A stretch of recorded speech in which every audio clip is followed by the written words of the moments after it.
Hello friends, today I am going to discuss about this nitrogen cycle and eutrophication. So what is this nitrogen cycle, how human activities is affecting it, and how this causes greenhouse gases emission? We should know about this. First of all, we know that nitrogen makes about 78% of the Earth's atmosphere. So how much important it is in our life you can understand by it, by this percentage, that is 28%. So basically we know that there are three steps of nitrogen cycles. These are nitrogen fixation, nitrification and denitrification. So what is this nitrogen fixation? Our body, animals and plants, they can't use atmospheric nitrogen directly. So it has to be converted to living things in the form that living things can use it. That is ammonia, that is NH3 is the form which can be used by plants, and when we human and animals consume this plant we get this nitrogen. So what happens in ammonia? One nitrogen atom is bonded to three hydrogen atoms, whereas nitrogen gas only consists of two nitrogen atoms bonded together. So therefore it has to be converted to NH3, and this process is called your nitrogen fixation. So plant uses this NH3 and human animals get this nitrogen by eating these plants. Now, where this the occurrence of nitrogen fixation, where this nitrogen fixation occurs? It occurs in soil by bacteria present in the root nodules of your legume plants, and when lightning strikes the air, nitrogen fixation occurs. Moreover, in marine nitrogen fixation has also been seen. So, where NH3 is taken by phytoplankton. So, highest rate of nitrogen fixation occurs in your coastal areas. Second is nitrification. What happens in this? Conversion of ammonia to nitrite and then to your nitrate. So conversion of ammonia to nitrite, here the formula has been given, where your ammonia plus oxygen, it gives you nitrite with the release of a hydrogen. Then conversion of this nitrite to nitrate, where nitrate get again associated with oxygen and it gets converted to nitrate. So here the oxygen molecule is seen. So you can understand that it happens in presence of your oxygen. That is, it is an aerobic process. So nitrogen atom has to connect to the oxygen atoms, and that converts to your nitrite and then finally to a nitrate. And this process is called your nitrification. Then denitrification. What happens here? Conversion of nitrate back to your nitrogen gas. And this is an anaerobic process. It occurs by some denitrifying bacteria, and they don't require oxygen. It generally occurs in the soil which is rich in water. So denitrifying bacteria act on it. What happens in this? You can see here this nitrate. If you go to the back formula, you will see here this is NO3 is nitrate. So what happens here? Nitrate get converts to your nitrite, then nitrous oxide, N2O, and finally to your molecular nitrogen. So this is a brief about the nitrogen cycle. You can see here that at the top, nitrogen in the atmosphere, it gets fixed by nitrogen fixing bacteria which is present in legume. I have shown you on the left hand side of the circle, you can see nitrogen fixation, and then it get converted to your ammonia, NH3, and by the process of nitrifying bacteria, nitrification occurs, and then it gets converted to nitrate.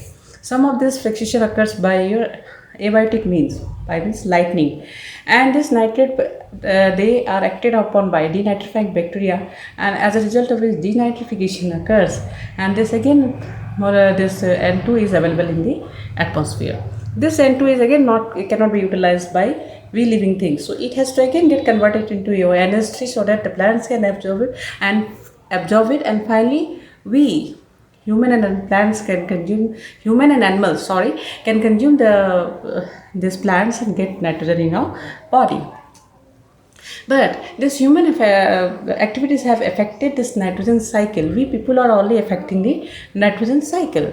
Humans have affected a lot of nitrogen cycle by their activities. The fertilizers which are used in the plants, they release more nitrogen, and as a result of excess nitrogen in the soil, they get run off into nearby water bodies and lead to your eutrophication. So what is this eutrophication? Eutrophication is a process in which excess nutrients in the water cause plants and algae to grow rapidly, forming your algal blooms. On that of these algal blooms, microbes in them decomposes, and as microbes in them decomposes, which severely depletes the dissolved oxygen present in the water body nearby. So as a result of which, what happens? The microbes in the algal will die. So it eventually decreases dissolved oxygen, and as a consequence, fish and other areas in the region will die. And these areas are sometimes they are called dead zones. So here is the picture of an eutrophication, an image of an algal bloom on Lake Erie, which is border parts of southern Ontario, Canada. You can see so much algae is there. So this leads to finally death of the marine bodies like your fish. It has been shown here. So how bad is this algal bloom in the Lake Erie?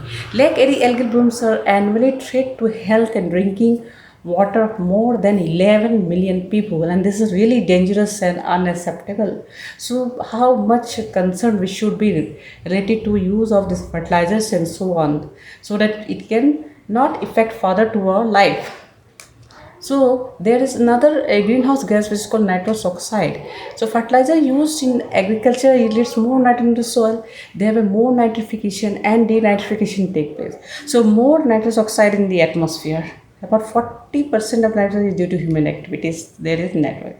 So this is a greenhouse gas. So it is going to affect you the temperature of the and environment of our earth. So how we can manage this eutrophication and nitrous oxide?